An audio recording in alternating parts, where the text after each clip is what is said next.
All right, everybody, welcome to Math with Grace. For today's video, we're going to be working through Pre-Algebra, Book 808, Lessons 11 through 15. Lesson 11 begins at the bottom of page 42, and it's entitled The Multiplication Principle of Counting. And basically it says that if we had two different vase styles and three different scented candles, how many variations of those two things could we have? And here's a list of the variations they made for you, right? Candle A with the 3 cents, candle B with the 3 cents. So there are 6 variations. But an easy way to find that is to multiply the 2 candles times the 3, or the 2 vases, sorry, times the 3 candles, and you get your 6 arrangements, okay? Let's look at the example at the top of page 11. The one at the top of page 11 tells us that a yellow or green bow can be tied around the vases as well. Now, how many arrangements are possible with the 2 style candles, the 2 style vases, the 3 scented candles, and the 2 bow colors? Well, again, they wrote it all out here, but they could multiply 2 vases times 3 candles times 2 bows and get 12 arrangements, okay? So, one more example. How many different arrangements are possible using a single letter followed by a single digit? Since there are 26 letters and 10 digits, 26 times 10 is 260 possible arrangements, okay? We call this the multiplication principle of counting, and we simply multiply the number of possibilities for each item or position, okay? That's the basics of the lesson. Let's take a look at the problems. Number 1 reads, how many possible arrangements could Linda make from 3 vases, 8 candle scents, and 4 bow colors? Well, it's going to be 3 times 8 times 4, right? 3 times 4 is 12. 8 times 12 is 96. So there are 96 possible arrangements. Now, what about Royal Buffet? Royal Buffet features 3 meats, 4 starches, and 6 vegetables. How many combinations of a meat, a starch, and a vegetable are possible? Well, it's 3 times 4 times 6, right? We already said that 3 times 4 is 12. 12 times 6 is 72. So there are 72 meal combinations at the Royal Buffet. Here's another Royal Buffet. It offers 5 kinds of pie and 6 flavors of ice cream. Dessert. You can't leave the buffet without having a dessert, right? It's the whole reason you go. How many different desserts consisting of 1 pie and only 1 flavor ice cream? Who are we kidding here? Are possible. So 1 pie, 1 ice cream. Well, there are 5 kinds of pie and 6 kinds of ice cream. 5 times 6 is 30. So there are 30 different combinations where you could have either you could have 1 pie and 1 ice cream, okay? Now, it's that simple for this multiplication principle, right? We're just multiplying our options times each other. 3 meats, 4 starches, 6 vegetables, 72 possibilities, right? 5 pie, 6 ice cream, 30 combinations, all right? That's it. Super easy lesson. It's awesome. Great job. Lesson 12 begins on page 48. And we're going to start doing a little bit of trigonometry. So we're going to be introduced to sine, cosine, and tangent. So trigonometry uses lengths of the side of right triangles to form 3 important ratios. Okay, so the ratios are the sine, cosine, tangent. So a sine is the ratio of the length of the opposite side over the length of the hypotenuse. And I'll show you what that means in a minute. We're just going through the definitions right now. Cosine is the ratio of the length of the adjacent side. Remember, adjacent means next to, right? Grouchy Smurf is adjacent to this micro machine car, okay? They are adjacent. They are next to each other, all right? That's what adjacent is represented. That's what it means. All right. So adjacent side over the length of the hypotenuse, and the tangent is the ratio of the length of the opposite side over the length of the adjacent side. So sine and cosine both use the hypotenuse as their denominator, but tangent uses the opposite over adjacent. And here is the basic setup. Okay. I'm going to slide this up so we can see the examples here at the bottom of the page. But this is what you need to remember. And I like to write it as sine equals opposite over hypotenuse. O over h is what I write. Cosine equals adjacent over hypotenuse. So I say A over h. And tangent equals opposite over adjacent. O over h. And so here's what that means. If you have a right triangle, such as this, how they're going to delineate which angle we're talking about is they're going to put this little swoop. So see this swoop right here? This is the angle that we're working off of. So if we're talking about the sine here, then we're saying that the sine of B, because that's the angle we're talking about, it's the one that they've labeled with the swoop, right, is opposite. So which side is opposite angle B? Well, it's the side here. Angle B is like a mouth, right? Think of it like Pac-Man, right? When it opens to the size of angle B, how big is it? Well, it's 3, okay? This angle is what goes right here, right? If it were to bite down, what would it be biting down on? It'd be biting down on the 3. So that is what is opposite B.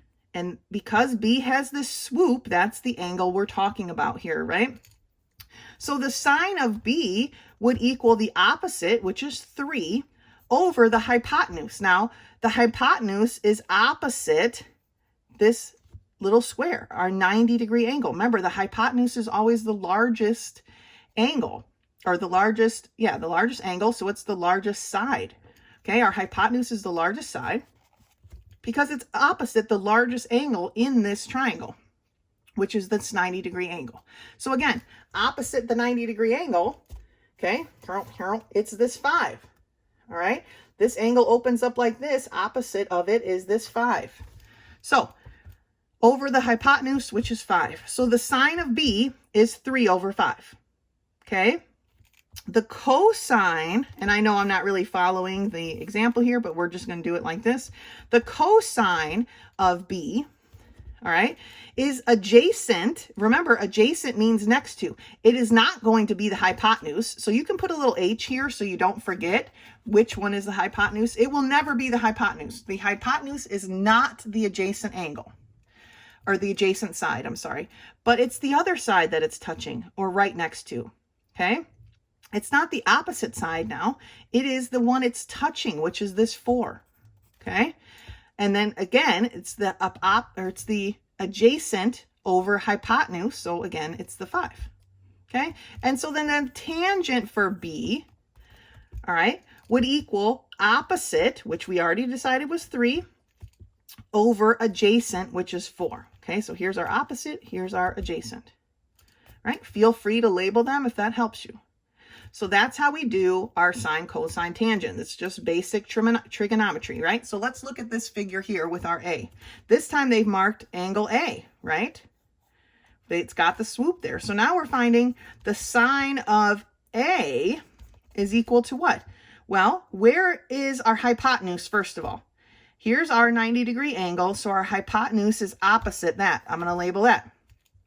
What is opposite of A? Well, the opposite of A, okay, is, remember, it's where A opens up to, okay? And so that's this 4. So we're going to call that the opposite. And if this is the hypotenuse and this is the opposite, this must be the adjacent. Now we're all set up and we can fill in these equations, okay? So the sine of A is opposite over hypotenuse. The cosine of A, I didn't mean to write that E there. The cosine of A is adjacent over hypotenuse, and the tangent of A is opposite over adjacent. Okay? That's simple, pretty straightforward and laid out. Let's take a look at the problems on the next page.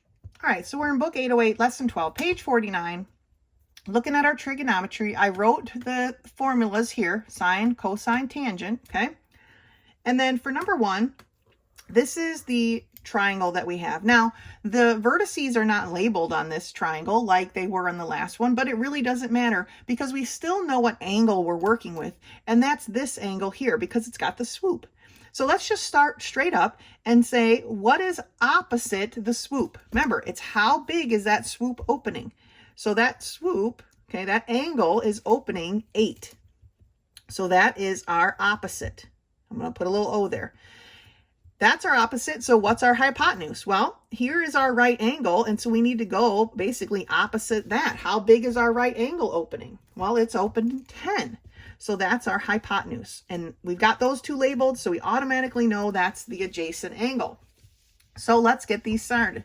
Now, they are expecting two different answers, right? The ratio, which we did a minute ago on the other page, 48, but also the decimal. So we're going to take that next step, which is basically just division. You're going to need a calculator, and it's not hard.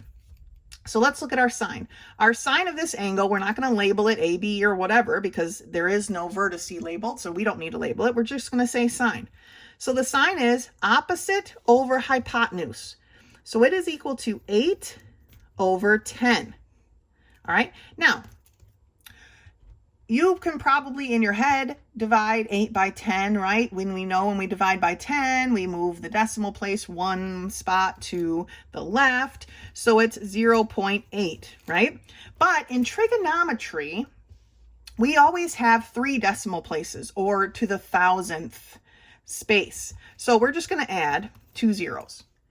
And the reason for that, we'll talk about in a couple of lessons. But when we're talking in trigonometry terms, we always want 3 decimal places or to the 1,000th decimal place, okay? So let's look at B, our cosine. The cosine of this angle is the adjacent over the hypotenuse. The adjacent is 6 over the hypotenuse, which is still 10, right? That's not going to change. So again, 6 divided by 10, you just move the decimal place. It's 0.6, but we want to the 1,000th, so we add the zeros. 0.600. Okay, now the tangent. The tangent always gets a little bit hairy, right? Because it's too different. It's not going to be the 10. And the tangent is always just, it's a different kind of number. So let's take a look at it. The tangent, remember, is opposite over adjacent. So the opposite is 8 and the adjacent is 6. So now we're definitely going to need our calculator, right? And we put that into our calculator. We get 1.3333. So we're just going to take 3 of those 3's because we want to our 1,000th place, right? So it's 1.33. So now you can see where the difference lies, right? Both of these are less than 1, but this one is greater than 1. Okay, so the tangent's a little bit different, and we may or may not get into the reasons why. It doesn't quite go into that much depth. But you'll definitely get into that in algebra and algebra 2. Okay, so sine, opposite over hypotenuse, cosine, adjacent over hypotenuse, tangent, opposite over adjacent. Okay, let's take a look at number 2. For number 2, here's our triangle. Again, here's our swoop. So that's the one we're going to be working with. So what is opposite that angle? Well, where is that angle opening to? It's open to that 12, right? So that is our opposite. What about our hypotenuse? Here's our right angle. And where is that right angle open to? Okay, that right angle is open to the 13. So that's our hypotenuse. And so the 5 must be our adjacent. So let's take a look at our sine. We want opposite, which is 12, over hypotenuse, which is 13. Okay, now these numbers aren't as clean as the last ones. We're definitely going to need our calculator. And when we take 12 divided by 13, you get 0.92307, right? It goes on for a while, but because there's a 0 here, it doesn't affect our 3. We don't need to round it up or down, we don't need to round it up. So our answer is 0.923. All right. Let's take a look at the cosine. The cosine is adjacent over hypotenuse. Our adjacent is the 5. Our hypotenuse is still the 13, right? So now what's 5 divided by 13? For 5 divided by 13, we get 0.384615555. Okay, here we actually need to do some rounding. We are rounding our 4 based on our 6. Okay, the 6 is greater than 5, so it boosts the 4 up. So we have 0.3, sometimes numbers get stuck in your head, 385. All right, 0.385 is the final answer there after we round. So we've got the adjacent over hypotenuse. We take 5 divided by 13, and here we have our answer. All right, let's take a look at the tangent.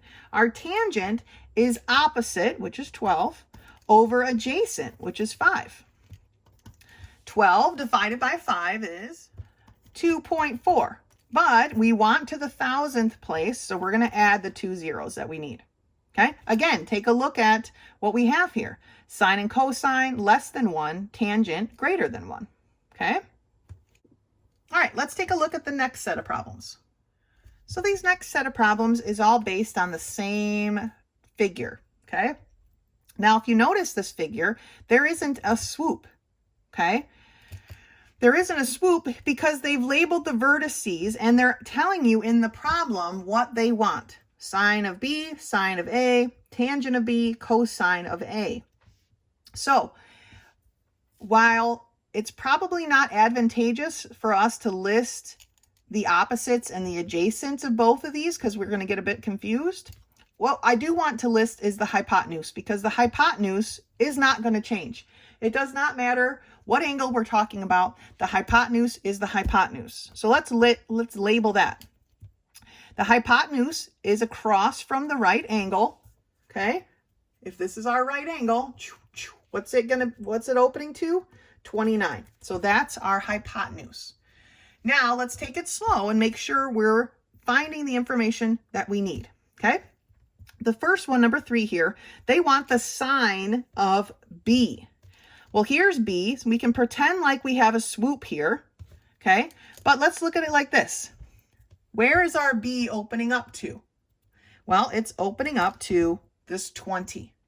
Okay, so that's the opposite of B. So it's going to equal 20 over our hypotenuse, which is 29.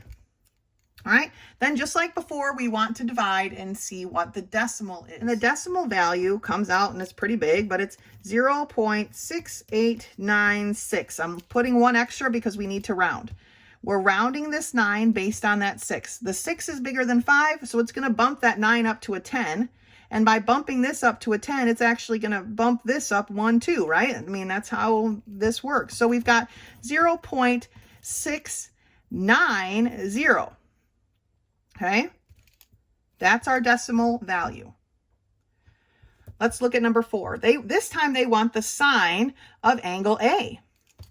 Okay, well, we need the opposite over the hypotenuse. So what's the opposite of angle A? Well, angle A is opening up to 21. So it's going to be 21 over the hypotenuse, which still is 29, right? The hypotenuse will never change. So let's take 21 divided by 29. And we get 0.7241. Again, we need to round. We're rounding this 4 based on the 1, but the 1 is too small. It's not going to change the 4, so it's 0.724. Okay? Now, for number 5, here they want the tangent of B. Well, we already know that the opposite of B, because tangent, remember, is opposite over adjacent. The opposite of B was 20, right? We found that out in number 3. If the opposite of B is 20 and the hypotenuse is 29, what is the adjacent? Because that's what we need here. The adjacent is that 21. All right, so now we have 20 divided by 21. And what does that give us? 0.9523. Okay, so we're rounding our 2 based on our 3. It's not going to change it. The 3 is just not big enough. 0.952. Okay, so our tangent for B is 0.952. Not quite 1, but pretty close, right? Last one here is number 6, and it's the cosine of A. Okay, so now we're talking about angle A, and we want the cosine, which is adjacent over the hypotenuse. So remember, the adjacent angle is the adjacent side is the side that touches the angle, that is not the hypotenuse. Okay, so the side touching this angle is the hypotenuse side, right? And this side. These are the two sides touching angle A. So it's 20, because it can't be the hypotenuse, over the hypotenuse, which is 29. So we divide 20 by 29, and we get 0.6896. Okay, so we're rounding our 9 based on our 6. It's going to bump this 9 up to a 10, which is bumping up our 8. Very similar to here, right? So we have 0.690. So here's something interesting to look at. The sine of B and the cosine of A are the exact same thing. Different angles, right? We're searching for different properties, but their answer is the same because they use the same sides. I mean, there are only 3 sides of this triangle here. Eventually, something's going to repeat, right? So these two things end up being the same. It's a very interesting part of trigonometry, okay? So when you're working with these and they're giving you just an angle or a image like this without the swoop, make sure you take your time to understand and figure out, for what they're asking you specifically, like this one's the sine of A, what was the opposite of A, okay? Putting your hand over it is pretty easy. I'm trying not to cover everything here, but when I look at it, I'm covering the hypotenuse number and the adjacent number, and all that's left is the opposite, okay? And I do that to make it clear, okay? It can be that simple. Just put your hand over it, all right? Put like it's the side of that angle B, and what's left is the 20, okay? Chomp, chomp. It's what it's biting down on, or how big it's opening its mouth, if you want to think of it that way. All right, so that's our intro into trigonometry. We'll get more in depth in this, actually, as we move forward in this video. Moving on to lesson 13, which begins at the bottom of page 52. We're talking about unit prices again, but this time we have dissimilar units, okay? Because it says sometimes we compare the cost of items that are not only in different size containers, like we've done in the past, but also marked in different units of measure, okay? And like anything else, we can't add inches and feet, right? We have to have apples to apples. We can't add feet and yards together. They are not a similar unit of measure. We can't put them together properly. So we have to convert one to the other, right? We have to convert our feet into inches so that we can add them all together. We have to convert our yards into feet so we can add the feet and the yards together, okay? The feet, then we're adding feet and feet. We have to compare apples to apples, so to speak. So let's take a look at this, okay? Here it says, how much less per ounce is a quart of paint for $7.99 than a 10-ounce can for $3.99? Okay, well, we have to know some of our conversion methods, right? And so right here, they tell us that a quart is 32 ounces. So we can take our $7.99 price, and instead of dividing it by 1 quart, because that would be a total waste of time, we're going to divide it by 32 ounces. So that gives us the price per ounce, all right? And then we can take our 309 and divide it by its 10 ounces and get the price per ounce. And now we can actually compare the two things. They want to know how much less are you paying if you buy the whole quart. Well, we can take the price of the 10-ounce can and subtract the price of the 32-ounce can, and we find out that we're saving 5.9 cents, okay, per ounce. Okay, the quart of paint is 5.9 cents less per ounce than the paint in the 10-ounce can. Okay, so we have to compare like units of measure. They cannot be pounds versus ounces or liters versus gallons. You know, we have to have them in like unit of measure so that we can compare. Let's take a look at example 2 here at the top of page 53.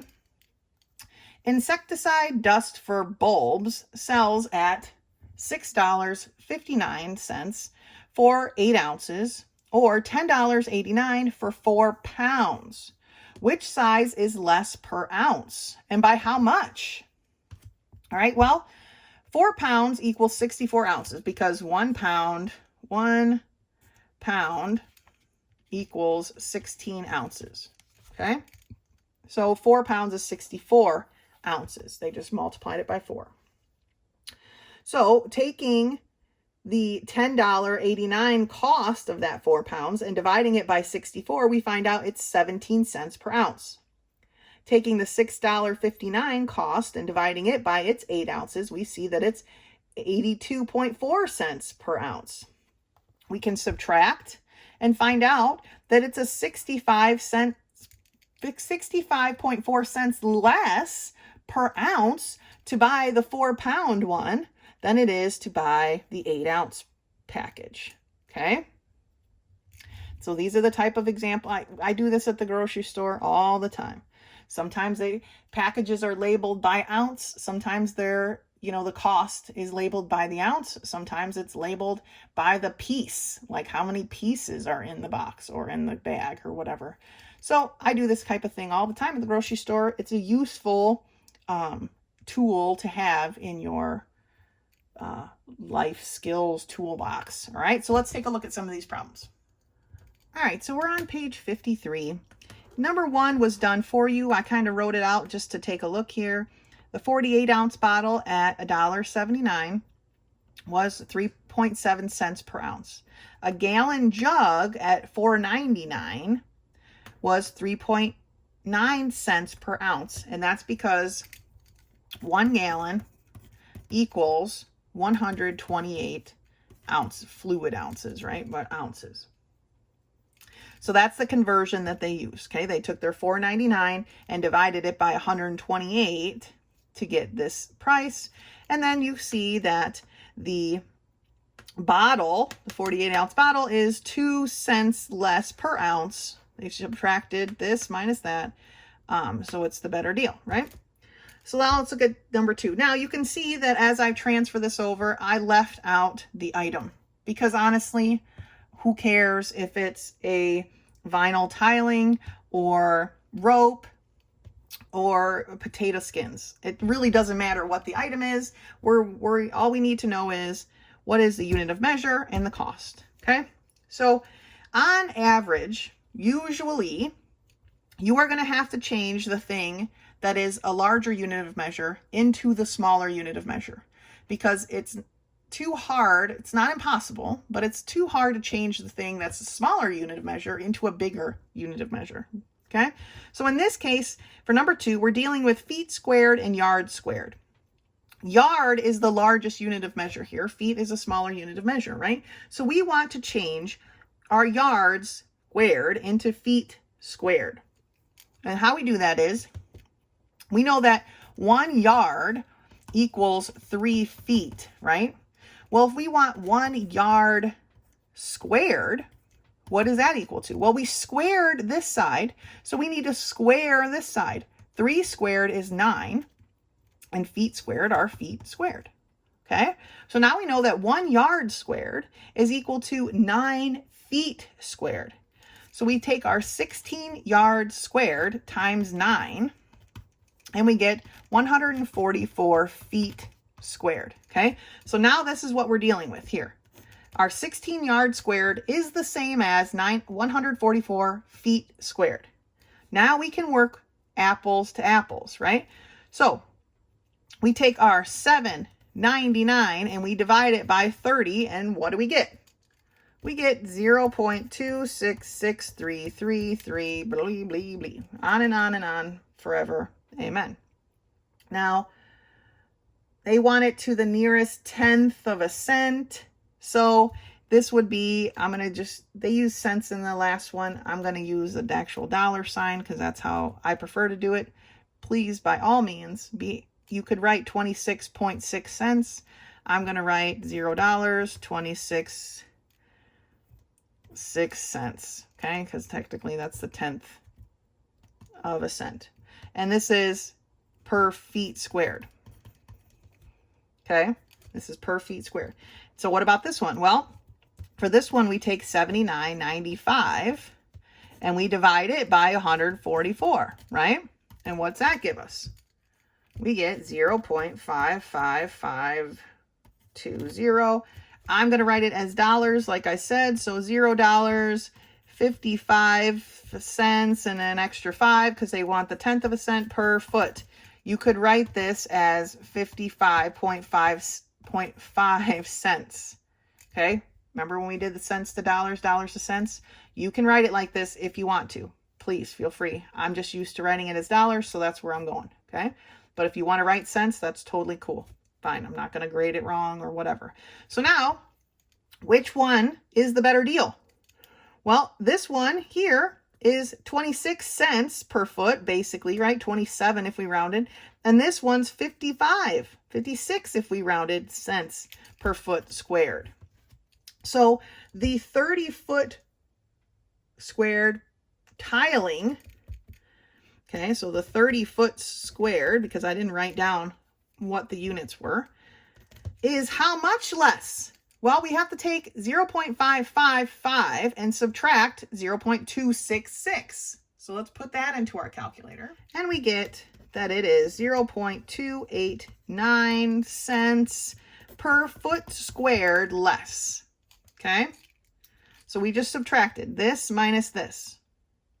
All right, let's take a look at number 3. Here we have 3 liters at $18.29 versus 500 milliliters at $3.99. So, which one is the better cost? Well, we're talking liters to milliliters. That's not going to work for us, right? 1 liter is equal to 1,000 milliliters, right? So how much is 3 liters? Well, 3 times 1,000, right? 3 times 1,000, and that gives us 3,000 milliliters. So we have to take 18.29 and divide it by 3,000. And what do we get? We get 0.00600967, blah, blah, blah. Okay, so it's dollar sign, it's basically 0 cents, 0.6, right? You could change this to 0.6 cents if you moved your decimal.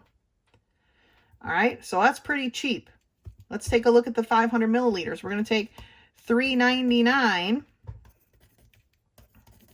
and divide it by 500. Let's see what we get there. Well, we get 0.00798, right? Or dollar sign, 0 cents point, we're rounding our 7 based on our 9, so it's going to become an 8. So which is cheaper? The 3 liters or the 500 milliliters? The 3 liters is, right? And what was it? A tin. 3-liter tin. And how much cheaper is it? Well, we're going to take 0.08 minus 0.006. And 8 minus 6 is 2. So it's just simply 0.002, okay, per milliliter. These should have been per milliliter. I ran out of space. Okay, per milliliter, or 0.2 cents per milliliter. I did dollars. I don't like this, right? I'm just used to doing dollars, but this is the correct answer as well. They're both the same exact thing. Okay, let's take a look at number 4. Okay, so for number 4, we're dealing with ounces and pounds, right? Product A is 12 ounces at $1.99. Product B is 2.5 pounds at $5.99. Remember, we need to change the largest unit, which here is pounds, to the smallest, which was ounces.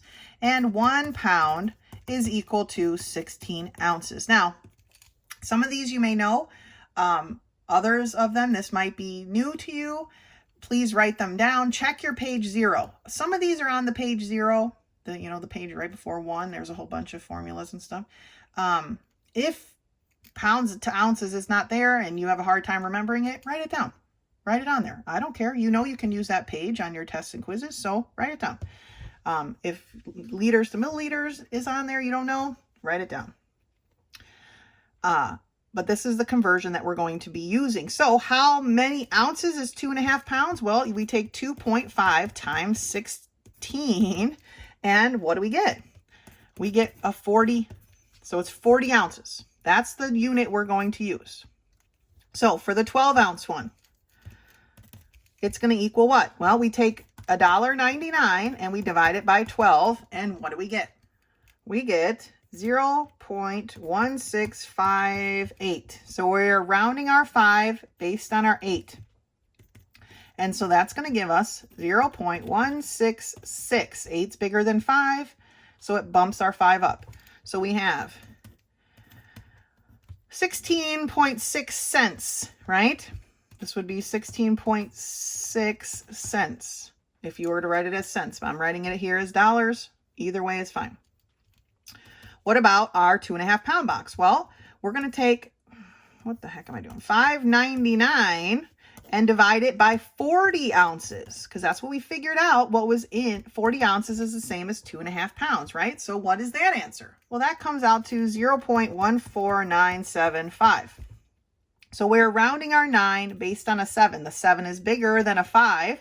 It's going to bump the 9 up, but because this is a 9, it's going to bump this up. And so we end up with 0.150 basically cents, or 15 cents. Okay, so we have $0.150 or 15 cents. So which one, first of all, is the better price? It's the 2.5 pounds, right? It's the 2.5 pound box, or yeah, box.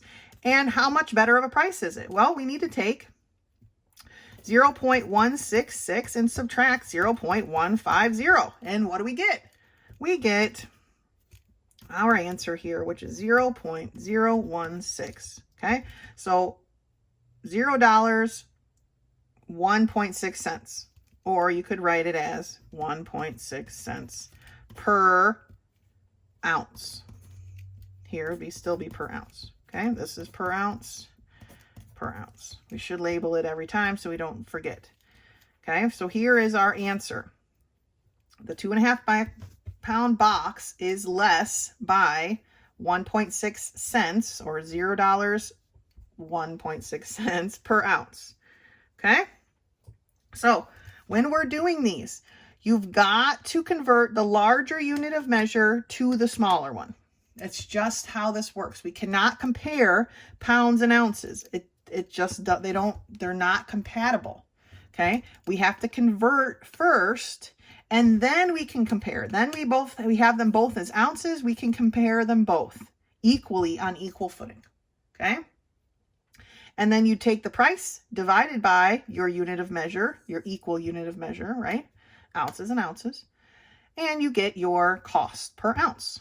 Okay, then you can compare them. How much is one less than the other, and by how much? Okay, great job. That's lesson 13. Lesson 14 starts on page 57, and I've got kind of a beef with lesson 14. We don't really get along.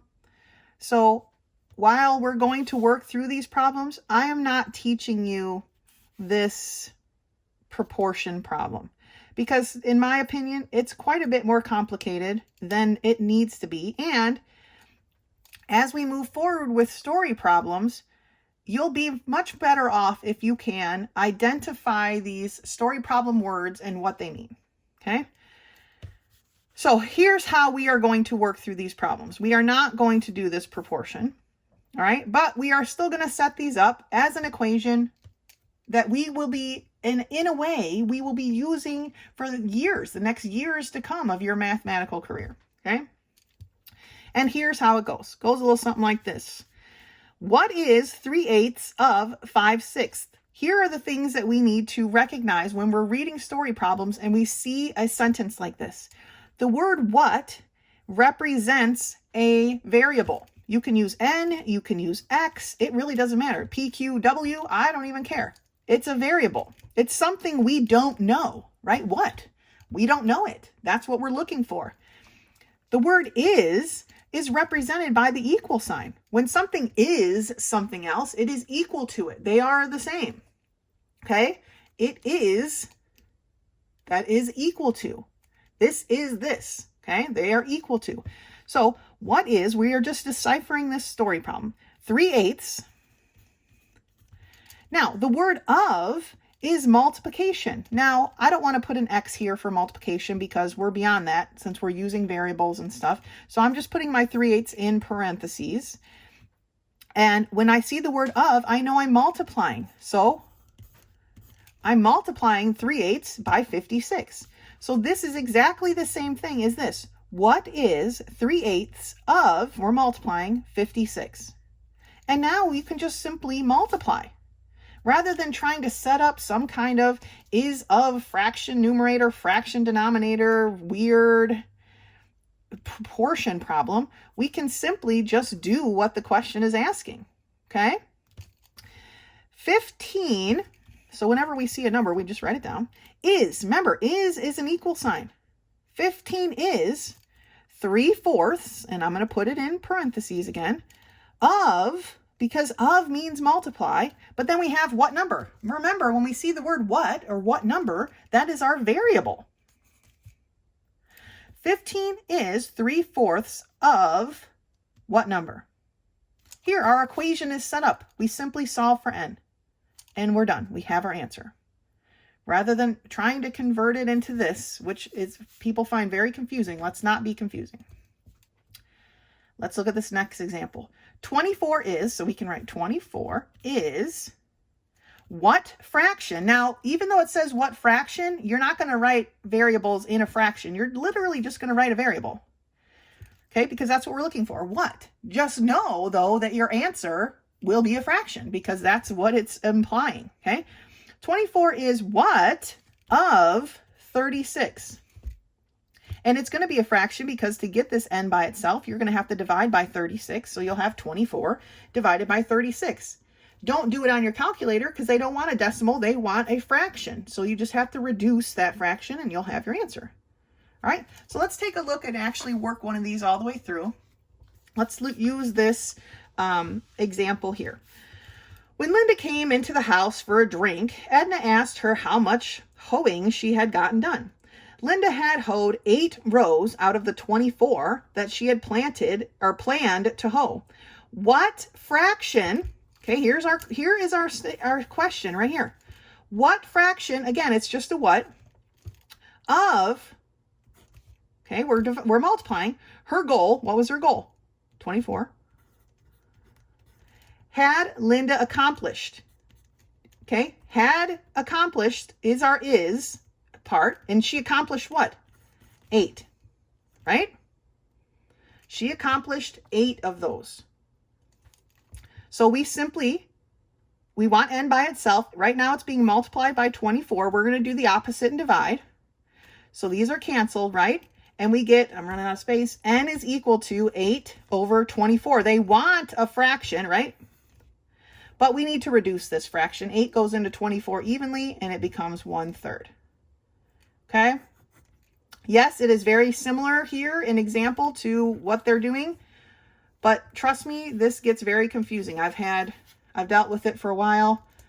We're not going down that road any longer. We're going to set our problems up like this, and we will avoid a lot of heartache. And honestly, in the future, as we're dealing with more complex story problems, being able to identify the words and what they mean is going to be a great skill to have. Let's turn the page. So for these next 2 examples, I'm just going to set up the problem. They obviously have the answer here, so we don't need to work through the whole thing. But they literally write the question right here. What is 2/3 of 24? Okay, and then you solve. 2/3 of 24. You can reduce here, right? 3 goes into 3 once. 3 goes into 24 8 times. 2 times 8 is 16. Okay, piece of cake. And then they say here, 8 is 2/5 of what number? Well, 8 is 2/5 of what number? Okay, when we need to get rid of what's next to this n, and it's a fraction, remember, rather than dividing, because we can't divide a fraction by a fraction, we want to multiply both sides by the reciprocal. So you're going to multiply by 5/2 on both sides. Okay, The 5s here cancel, the 2 here cancels. We have our n by itself. Here we can reduce this 2 and this 8, and we've got 5 times 4, which is 20. All right, so for now, some of these, they actually give you the think question, but let's read it through. One client asked Amy to clean all 20 windows in her house. It took Amy half an hour to clean 12 windows. What fraction of the windows had Amy cleaned in half an hour? So they're saying, because she only cleaned 12, 12 is, okay, what fraction, it's just going to be our variable, of 20 windows, because that was the total number of windows, right? To get n by itself, it's being multiplied by 20. We're going to do the opposite and divide both sides. They cancel here. We're left with n is equal to 12 20ths, right? But we can reduce 12 20ths. What number do they have in common? You could divide and get a decimal, but they want a fraction. What fraction? Well, what do 12 and 20 have in common? They have 4 in common, right? So how many 4s are in 12? There are 3. And how many 4s are in 20? There are 5. So it is 3/5 is our fraction. She cleaned 3/5 of the windows in half an hour. Okay? Number 2, one cleaning job, Linda spent 2/5 of the time dusting shelf after shelf of trinkets. If the dusting took 20 minutes, how long did the whole job take? So what they're saying is 20 minutes is 2/5 of the whole job. What is the whole job? Well, the whole job is our variable, right? So 20 minutes is 2/5 of the whole job. How long did the whole job take? Well, 20 minutes took her to do 2/5 of the job. Okay, 2/5 of the job. That means multiplying.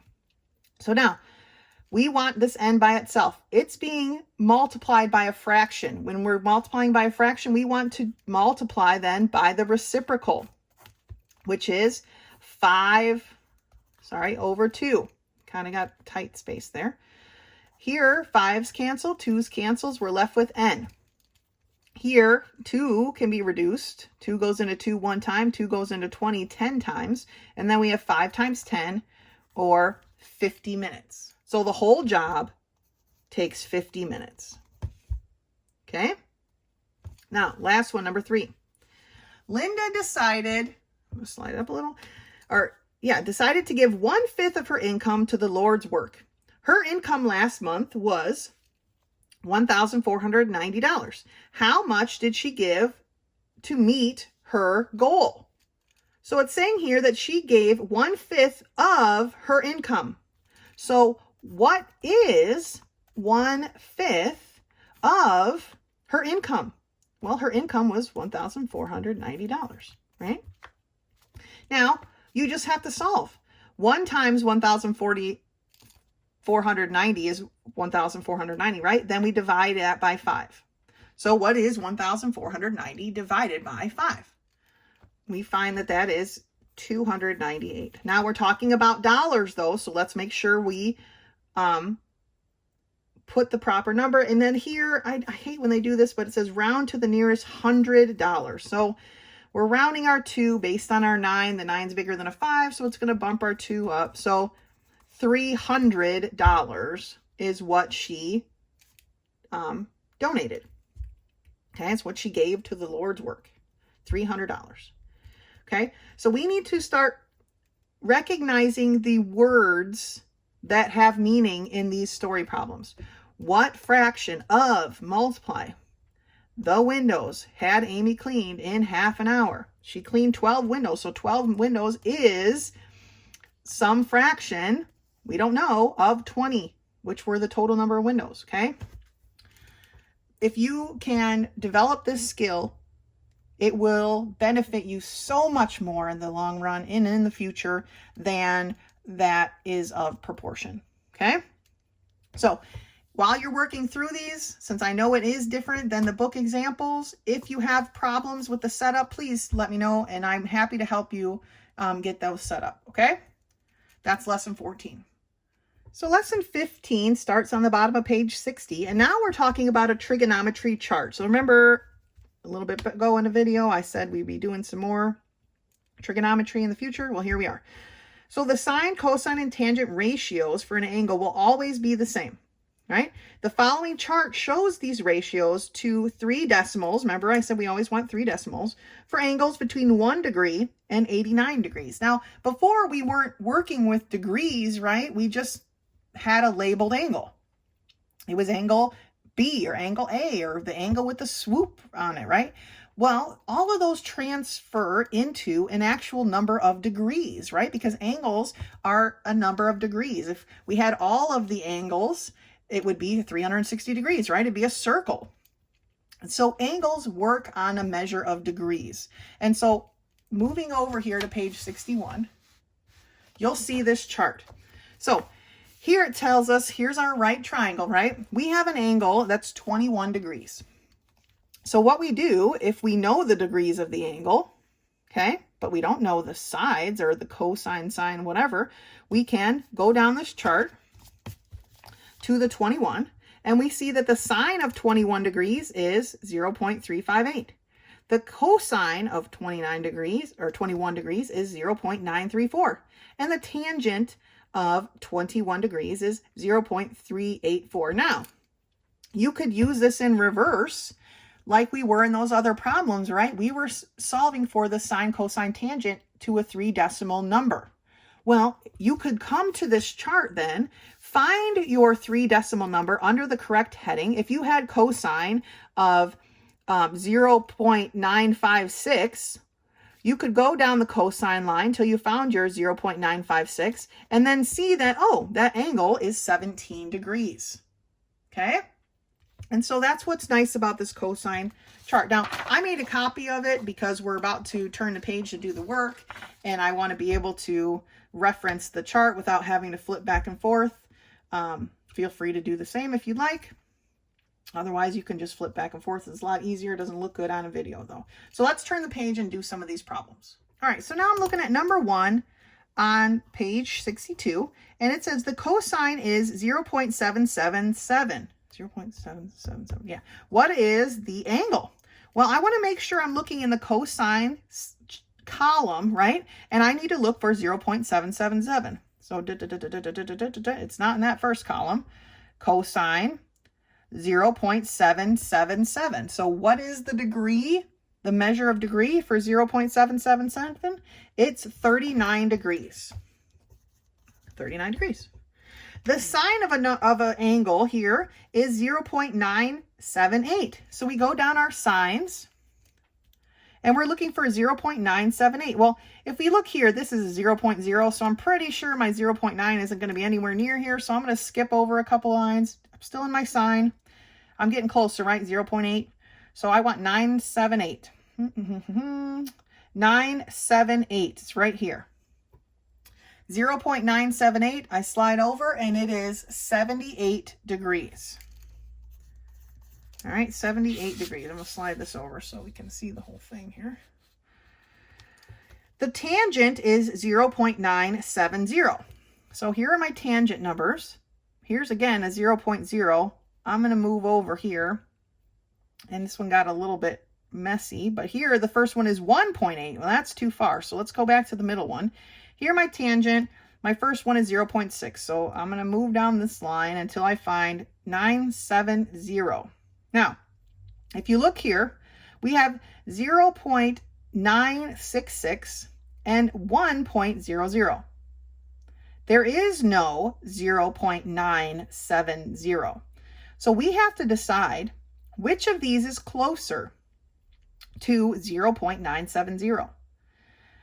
I'm going to say that this one is closer because if I rounded this 6 based on this 6, I would get a 7, right? But if I rounded this 0 based on this 0, it'd still be 1 something.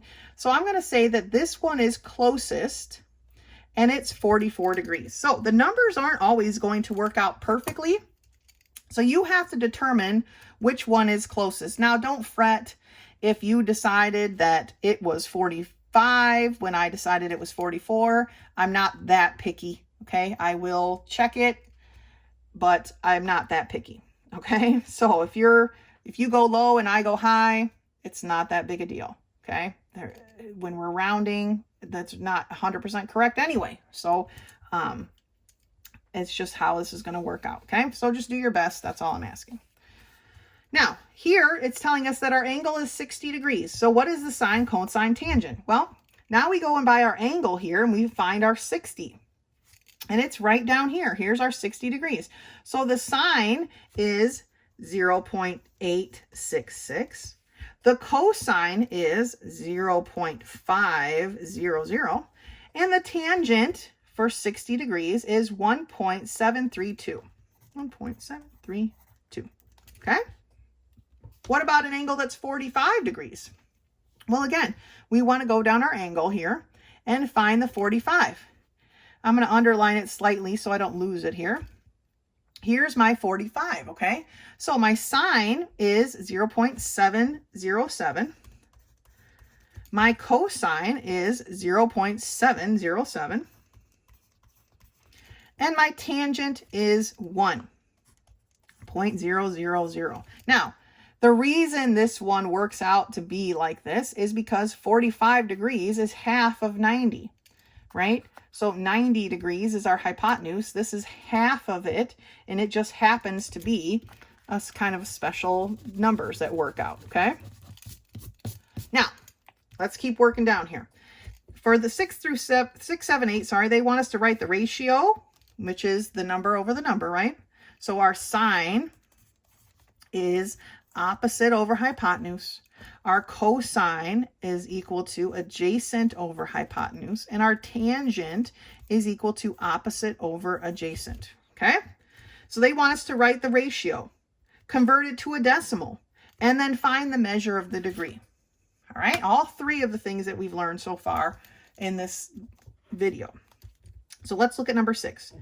We are talking about angle A and only angle A. So I'm going to make the swoop so I don't get confused and messed up. Then I'm going to label my hypotenuse, right? My hypotenuse is opposite by 90-degree angle. So it's the 15. My opposite for angle A is opposite of angle A, right? How big is angle A opening? It's opening 12. So that's my opposite. So 9 must be my adjacent. So let's do it. The sine opposite over hypotenuse is going to be 12 over 15. Now we need to use our calculator and figure out, well, what is 12 divided by 15? Well, it's 0.8, and so we need to tack on our extra zeros, right? We want 3 decimals. Now that we have the decimal of a sine, let's go and find it. Here's our sine column. Again, we're starting with 0.0, so I'm going to skip it. Here's a 5. 0. We want 0.800. So now we need to make a choice. Which is closer, 0.799 or 0.809? Well, if I round this 9 based on this 9, it would make it this is 0.80, right? If I round this 0 based on that 9, I'm going to have 0.81, and that's too large. So I'm going to choose this one here, the 0.799. And when I look over, it says that the angle is 53 degrees. Okay, so angle A must be approximately 53 degrees. Look at number 7. Here we want the cosine for angle A. I'm going to swoop it again. Now this is set up very similar, so we can say here we have our hypotenuse. Here's our opposite, and here's our adjacent, right? That the placement of the vertices labels is the same. So our hypotenuse, opposite, adjacent fall into the same areas. So cosine, though, we want opposite over we want adjacent over hypotenuse. Our adjacent is 7. Our hypotenuse here is 25. So what's our decimal? What is 7 divided by 25? Well, it turns out to be 0.28, and I'll tack a 0 on just so we have 3 decimals, right? So in the cosine column, what is 0.28? Well, let's start here. And you'll notice here that our cosines actually start with 1 and get smaller. Where here our sines start pretty close to 0 and get bigger, right? So here's cosine 0.8. I'm going to go over here. 0.4, my copy's a little schmutzed. Oh, I'm off the screen. My copy got a little schmutzy, but I'm looking for cosine of 0.28. 0.4, 0.3, 0.2. Okay, so here I have 2.92, and I have 0.276, okay? Which one's closer? Well, if I round my 7 based on my 6, this would be 2.8, right? If I round my 9 based on my 2, this would still be 2.9. So I'm going to go with this one, 0.276, and I go over and I see that that's 74 degrees. Okay, so that angle A there is approximately 74 degrees. Last one, number 8. Tangent for angle B. So again, I'm going to swoop my angle B. This one's a little bit different since we're dealing with angle B now. So what's the opposite here of angle B? I don't know if you can even see that. I'm kind of so tiny. But it's this 9, right? So here's my opposite. Here's my right angle. And where does it open to? It opens to the 41. So that's my hypotenuse. And if this is the opposite and that's the hypotenuse, this has to be the adjacent. So they want the tangent here, which is opposite over adjacent. So my opposite is the 9 over adjacent, which is 40. And so what's my decimal equivalent of that? 9 divided by 40 is 0.225. Okay, now we're talking about tangents, so let's make sure we stay in our tangent column. Okay, here's our tangent column. We're looking for 0.225. 0.249 and 268. Okay, those are too far anyway. We want 225. So here's 213 and here's 231. Which one's closer? Well, if I round my 1 based on my 3, I get 21. 2-1, right? If I round my 3 based on my 1, I get 2-3. So here now, I want to look at this one. If I round my 2 here based on my 5, this would be 2-3. So I'm going to go with the 0.231, okay? This is just now on, like I said, however you feel more, if you lean towards 12, more than 13 degrees, that's okay. If you wrote 17 degrees, then we got a problem. But that's just the thought pattern that I go through to decide these problems, okay? So I'm choosing the 0.231 and scan over, and it is 13 degrees. Okay, so trigonometry, we have our ratios here. Sine, cosine, tangent. From that, we can get a decimal equivalent. We practiced that a few lessons ago. At that point, we can take that decimal equivalent to our chart and figure out how many degrees that angle is. Make sure you are in the right column. Do not accidentally scan the sine column when you're looking for a cosine, or the tangent column when you're looking for a cosine, or the cosine when you're looking for a tangent. You get it.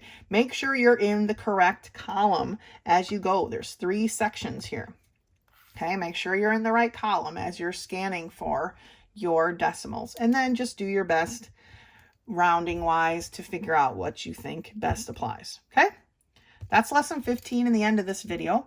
If any questions come up, you know how to reach me via text, or you can meet me in my office hours. Otherwise, until next time.